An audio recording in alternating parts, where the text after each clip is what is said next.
Macam ni lah Koma ya. Walaupun kita ni dah berusia, kita kena juga bersenam. Maklumlah bila badan dah tua ni, dia jadi lain macam. Tak adalah macam orang muda ni. Dia steady aja, bertenaga aja. Tapi jadi orang tua ni, dia macam ni lah. Kadang-kadang kita rasa sakit benar badan. Dan kalau kita dapat wabak tu, kadang-kadang susah nak sembuh. Itulah dia ya, Koma. Orang tua, mana nak buatnya. Bila kita dah berusia ni, bukan saja fizikal akan terganggu, dia punya emosi juga terganggu. Jadi itulah yang berlaku kepada kebanyakan daripada mak ayah kita ni, terasa dengan anak-anak ya. Bila anak-anak cakap lebih kurang aja, dema mulalah cepat benar terasanya. Tapi tak boleh buat apalah sebab orang tua ya. Sama jugalah yang berlaku kepada pelakon Saipul Apek. Ni nak cerita ni. Apa yang berlaku kepada pelakon Saipul Apek?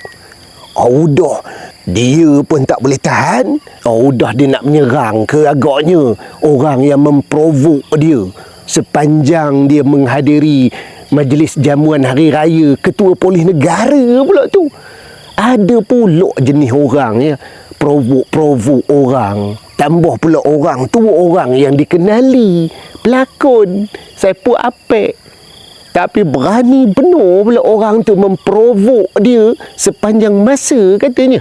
Dia mengatakan filem yang dia berlakon 6 Jilaka tu macam filem sampah katanya. Benda apa itu pun kadang-kadang kita tak jangka lah boleh berlaku dalam hidup kita ni ya. Ada orang yang sanggup dia nak menghabiskan masa nak memprovok orang. Banyak lagi kerja lain boleh buat. Apa benda nak ngesoh orang aja. Banyak benda yang kita boleh tengok, boleh belajar daripada keadaan seperti ini. Yang pertamanya, Saipul Apek ni orang tua. Memang orang tua ni jiwanya cepat sangat tersentuh. Tambah pula kata Saipul Apek, bukan saja dia menghina diri dia, tetapi dia menghina pengarah filem tu yang dikatakan sebagai sipu dia, Aziz M. Osman. Apa kehenya? Mana boleh tahan Koma? Udah dia menghina sipu dia sampai terpaksa dileraikan oleh polis.